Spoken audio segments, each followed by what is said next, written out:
I didn't even know Give Me a Hug was a damn diss record.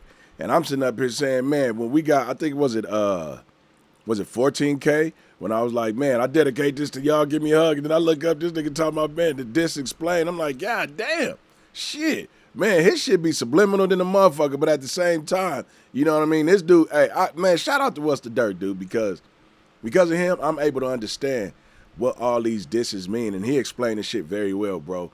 Like, I feel like, man, he should be doing super big numbers, but I know videos like this take hella time, and then the editing he has to put into it. So, man, hell yeah, man, hats off to him for even getting down like this, bro. Like, I feel like people should really tap into his shit way more because of the work ethic. I feel like niggas who be having hard work ethics, man, god damn. This is night after the, you know what I'm saying, the shindig, man, you know what I'm saying, I was a little fake, you know what I mean, with man. With the Remy. But I just feel like people like this, man, should have way more credit, you know what I mean? Especially people with hard work ethics, you know what I'm saying? So let's tap in, man, and see, you know what I mean, see what the diss, I want to see what it meant and who the fuck he was talking about. Guys, so Drake is back from the so-called dead, and he dropped a respectable R&B project with Party Next Door. Who's out there for me? I need the stars or something lining up. However, Drake is still Drake, and even though it's melodies for the most part, he did I didn't listen actually to the get album. some rapping, and he didn't hold back on a track titled Gimme A Hug. I actually really like this track. First off, for the That shit was cover art, hard. we've got Drake and Party posted up at the Absolute World Towers in Mississauga. Do he still go along with Party Next Door, or is he dissing him too? Because I forgot. Like, see what I'm saying? Was it Party Next Door or The Weeknd, some shit? One of them motherfuckers. Which is where Party is from. These towers are also referred to as the Marilyn Monroe due to their curvy looking design, so this was definitely a fitting cover for an R&B project. Now, there's been some controversy around this cover. Well, the cover art itself did raise some controversy from another Mississauga rapper named John River. The visuals in question are from his track Hope City 2, where the towers are clearly seen behind him throughout the entire video. This was a track that I caught on to like 8 years ago or 7 years ago. My hoes is getting stronger, the home is getting honored, the homies know it's water. That's the shit I rap for. At the time, I was saying, who is this kid? Like, this guy clearly got it. He's got it. He's up next for Canada. Clock struck 12, said I blow by 3. So when they ask you about the river, say they know about me. However, over the years, I would check back to see what happened to this kid, and things just got really quiet for him. I was dumbfounded to see how someone with this much talent, who also lived very close to Drake, seemed to fall by the wayside. Then I found out what actually happened. Coming off this Hope City 2 video, John had a really good buzz going. Canadian OG Cardinal Officiel brought John out on stage, and he announced that this kid was up next for Canada. In the city, this is a big cosign. This is a big cosign in Canada, really. Just so that whenever them white folks talk, they gotta respect the rapper who bought the whole black car. So everything was looking up for John. He even caught the eye of Jay-Z at Rock Nation and soon found himself in LA working with Rock Nation producers.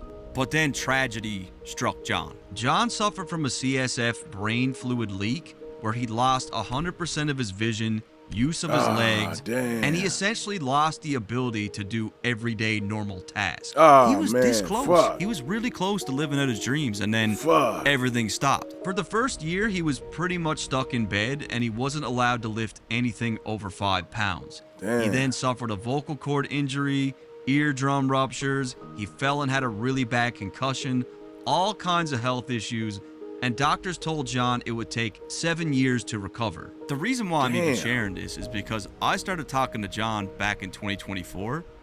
He's a really good dude, really good dude. I had made plans to do a piece on John back in December, and this is only 2% of his story, but I felt like now would be a really good time to at least introduce him. He is making music again. He is insanely talented.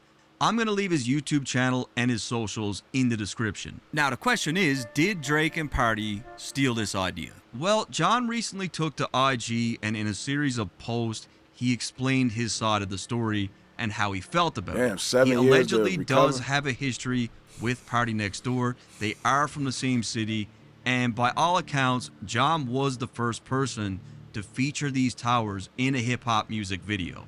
In my opinion, whether consciously or subconsciously, I do believe that John did inspire this cover, at a minimum. Again, I'm going to link his profile below, so it's the first post on his IG profile. You can read it yourself. For production on the track, we got Kid Masterpiece, who has been tied to OVO for quite some time. We also got another friend of OVO with Gordo, and a few other guys in the mix here, Simon on the Moon, Clar, and of course Noel, who is OVO's sound engineer. Someone go tell Noel to get it backwards. And also good to see that 40 was the guy who mixed the track. I'm all for giving the producers props because not enough people do. Every breakdown I do, I always list them. The song is broken up into 3 different beats with 2 switches and 2 samples. The first sample with the gospel sounding choir is called Sing from the Terrell Show.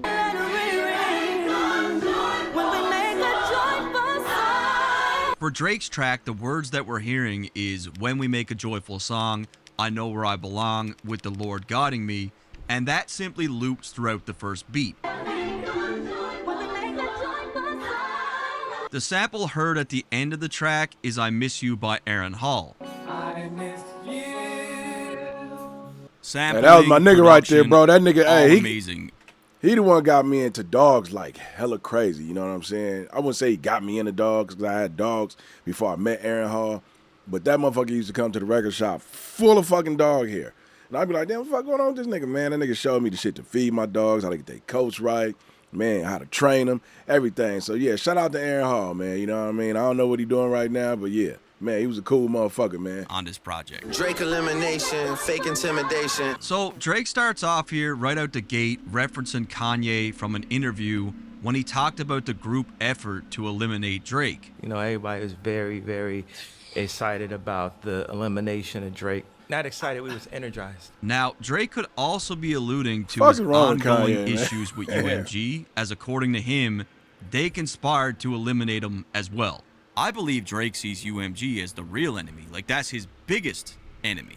Drake claims that it's all just fake intimidation and he's basically unfazed by anything that has happened. This, of course, applies to Kendrick, as many have stated that this was just a moment in time and that his run will not be sustainable.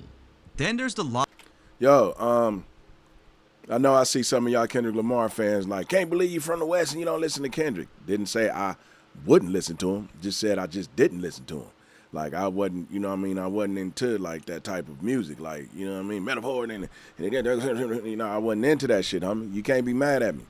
But I don't have a problem with listening to things. And if you want me to listen to something, you gotta, you know what I mean, you gotta request it, bro. You gotta tell me what it is, because I don't know. I didn't follow him like that. You know what I mean? Like I told y'all, nigga, I was into that Jeezy shit, nigga. Shit. Nigga, Jeezy, nigga. Shit. I need a vacation. You know what I mean? But yeah, man, I don't have a problem with listening to music. It's just that when I was coming up, I just stayed dedicated to the shit I know because of what I was doing. If I was trapping, whatever I was doing, I was listening to that type of music. You know what I'm saying? But I have no problem, man.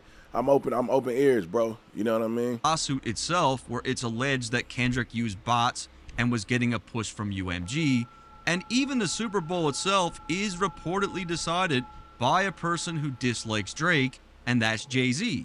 From Drake's perspective, he doesn't see the So that's how. Is that how Kendrick got in the Super Bowl with that song? Because I think that's why everybody's saying he won that battle, is because it went to the Super Bowl. But like I said, man, as I listened to that battle, bro, that nigga Drake had some shit, dog. So I'm like, you know what I mean? Like, to me, that shit was it was even to me. Both of them niggas did their thing. But I think people was taking his side because for the simple fact it got to the Super Bowl.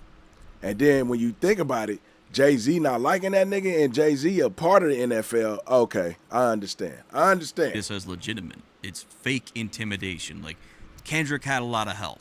Take a minute, take a deep breath, have a little bit of patience. Drake appears to be taking a moment to meditate, grounding himself in the belief that this that's moment crazy, will bro. pass, as he has strong faith that the truth will prevail, and once the dust settles, people will see all this for what it actually is. I agree. It's not going to always be Drake hate, and Kendrick praise, praise, praise. Like, it's gonna self-adjust. I think it already has, a little bit. Drizzy, you amazing. You the inspiration. You set the bar for the next generation. Drake is quoting what many people have said over the years, and especially during his So Far Gone era, as he truly set the bar for the next generation of rappers. This was even something that Kendrick himself acknowledged. Once he went out there and did them numbers on all original music and still called it a mixtape, and went gold, if I'm not mistaken.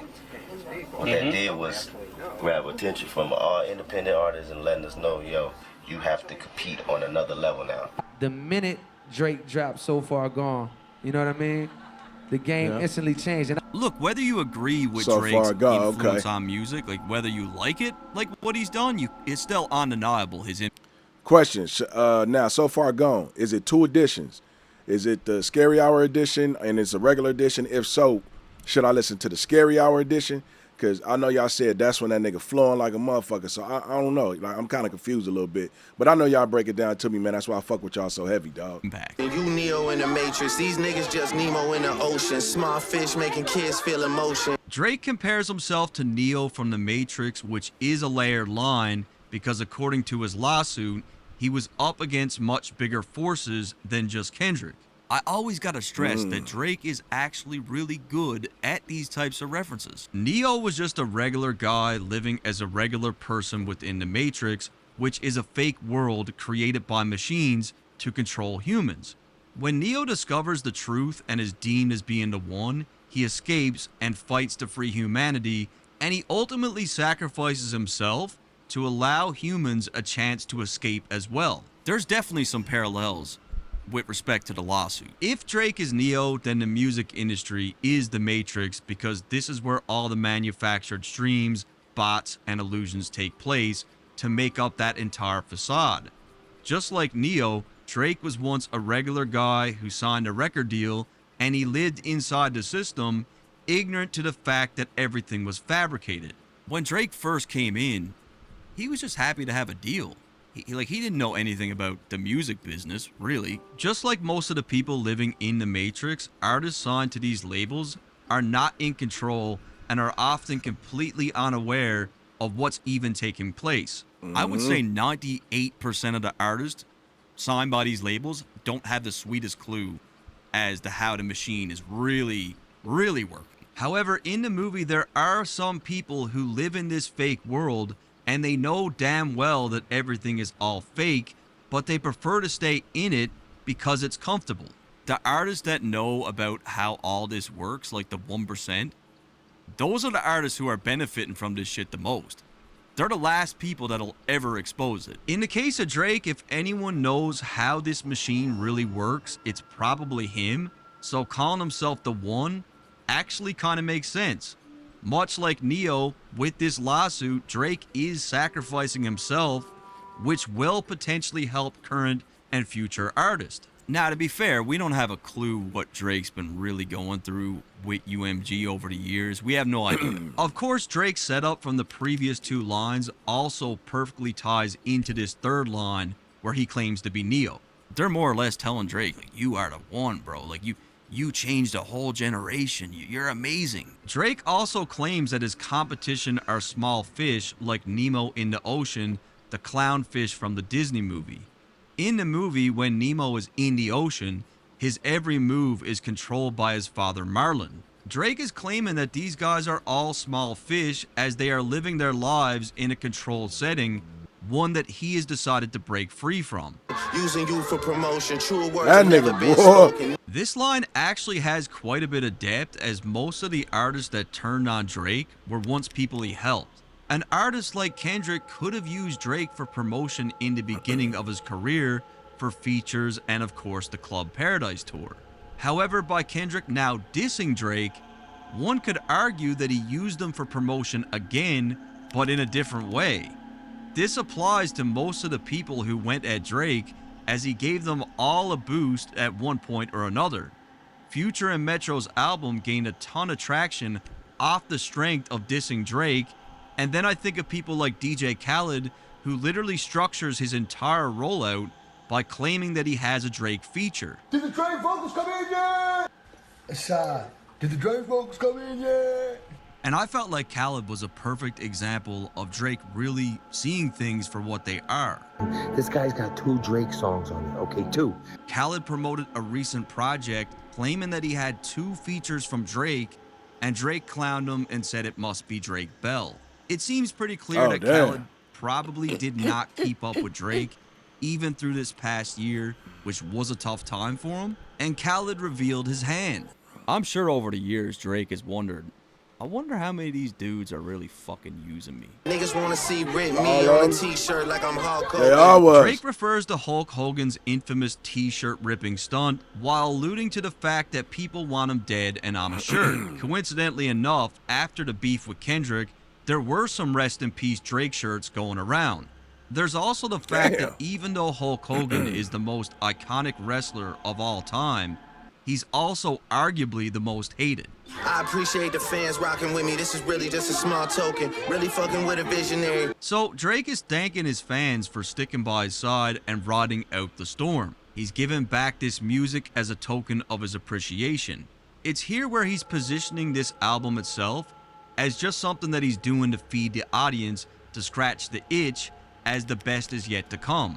He then refers to himself as a visionary, which really ties into the fact that this album is a smaller chunk of a larger plan. Just like most of his career, Drake appears to have a vision in mind of where he ultimately sees this thing going. I mean, for as long as he's been at the top of the game, and he's pretty much a billionaire, it's probably hard to find the inspiration. I think all this shit happening to Drake, it gave him hunger. I think he's about to give us some good music. Only reason I ain't got a girl and I ain't getting married, cause I'm really out here filling up the itinerary till I'm 6 feet in a cemetery. One of the things that Drake gets a lot of criticism for is the fact that he's not married yet. He hasn't settled down, even though he's approaching the age of 40. It's really in this line where Drake is showing his commitment to being the biggest artist in the world. He's willing to sacrifice the life that society deems as the norm in order to hyper-focus on his goals, and by all accounts, Drake continues to rack up accolade after accolade with this lifestyle. I made a decision last night that I would die for it. A major argument could be made that it's because Drake doesn't live a quote-unquote normal, ordinary life that he's able to maintain results that are anything but ordinary. It's his life. It's his choice. It's not like he can't get a girl. Like, he's pretty much got the pick of the litter. Bulletproof doors so heavy, got me rolling around like a dignitary. A dignitary is someone of high status, like a president who often commutes in a bulletproof vehicle. Drake introduced his Australian tour wearing a bulletproof vest, which I broke down the meaning behind in a separate video. It's a lot deeper than it looks. Funny how it's only bitch niggas that are waiting on a boy's obituary. Cause if I die, it's these niggas that become the sole beneficiary. It's here where Drake is claiming that the people who want him out of the paint are all people who could benefit greatly from him being dead. This of course applies to his competition in terms of hip-hop, but it could also be somehow tied to Drake's contracts with UMG. We don't really know what Drake's contracts really look like with UMG. What the fuck are they gonna do with it? Had the girls up at 29 on stage twerking with a dictionary. This line is actually pretty funny because Drake is claiming that if he were gone and Kendrick took his place, that the party would basically die. Kendrick's fans are known to dissect every word to the 100th degree, and Drake is saying that the dancers will be forced to be on stage at the strip club with dictionaries in their hands. This line actually has a lot of truth to it because while introspective, thought-provoking music like Kendrick's is needed, it will never replace the general consumer's demand for entertaining music.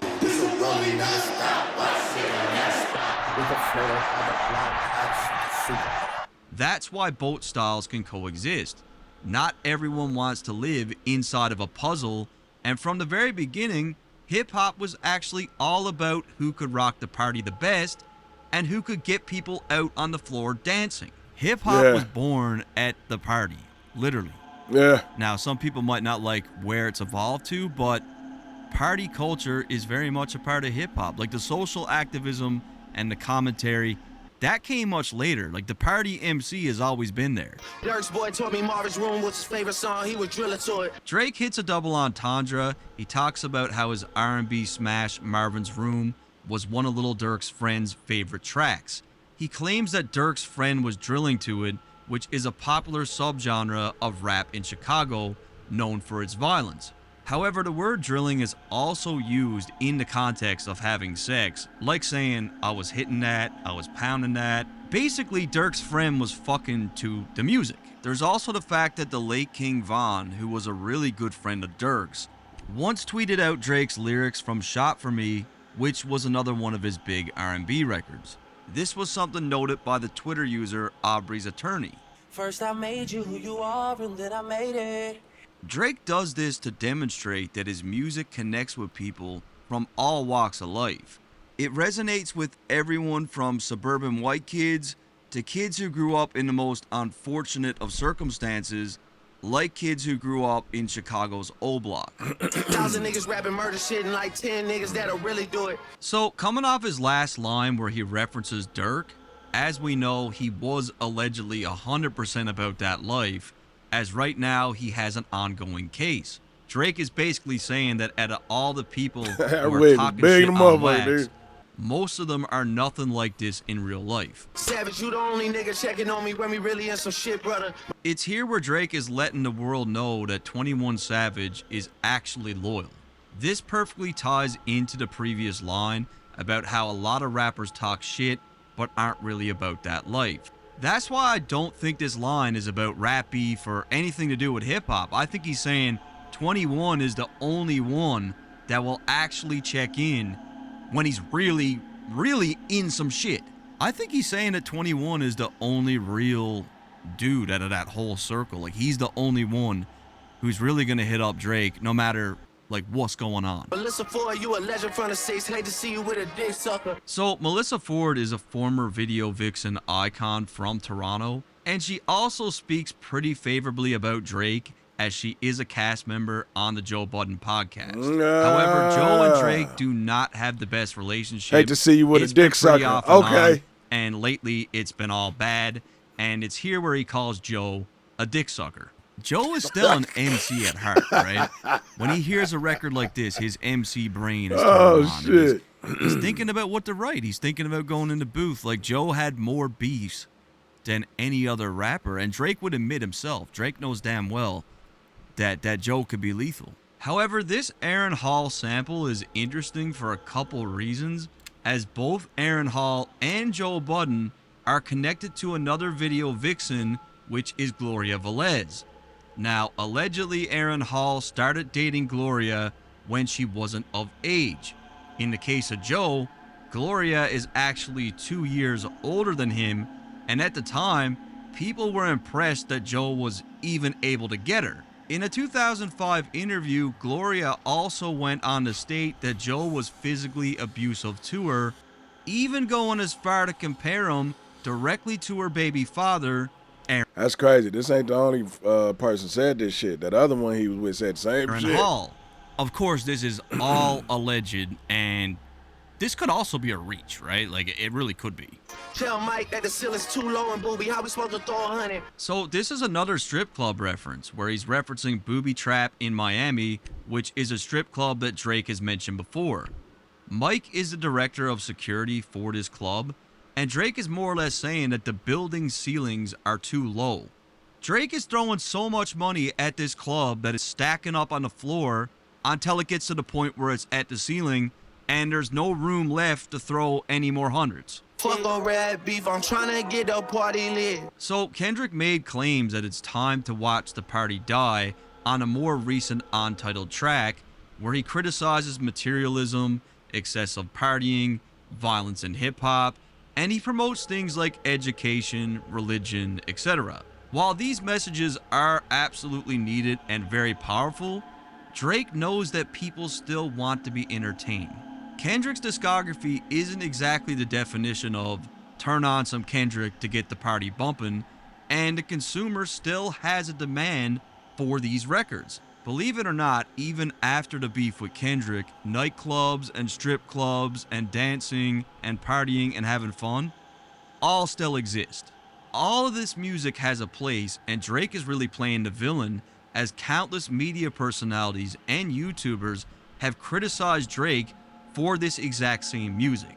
Some of these guys have even went as far to say that Kendrick has created such a shift in hip-hop that Drake's music will be phased out and won't even be popular anymore. It blows my mind at the volume of people who really believe this. Like, it's the most smallest in the box way of looking at this. It's not based in any sense of reality. However, saying that Drake isn't introspective at all is then that nigga completely hit you false. with 3 This albums, entire like, God R&B damn. project is literally him expressing his feelings. Drake's entire career has been about women, his wins, his losses, his family issues, his pitfalls. He's been very consistent in sharing what goes on in his life. Drake doesn't get political, but you can't say he's not introspective. He's more vulnerable than 99% of other rappers, like literally. Niggas is hating the boy for sure, the women in love. So again, Drake is playing into the hate. A lot of his enemies stem from women, and he's just throwing the fact that the women love him right back in these guys' faces. Princess Gigi, pool, pink, luxury, I gotta come to the stage. This dude Drake is really living his raps, because I talked to the team over at Area 29. These are real people. These are the stage names of the dancers. I believe hip-hop as a whole got sucked into the moment around his beef and into this fairy tale Twitter YouTuber narrative where it was totally lost on people just how much people support Drake. I could personally already see a readjustment taking place in terms of how people view Drake and view Kendrick after the beef. Things are absolutely restoring back to a degree of normalcy, and I feel like this is something that fans of both artists really want. In 2025, I truly challenge people to start thinking for yourselves, because plenty of the loudest voices on the internet are often playing into a narrative that yields the best profitability. Yo, he break that shit down, bro.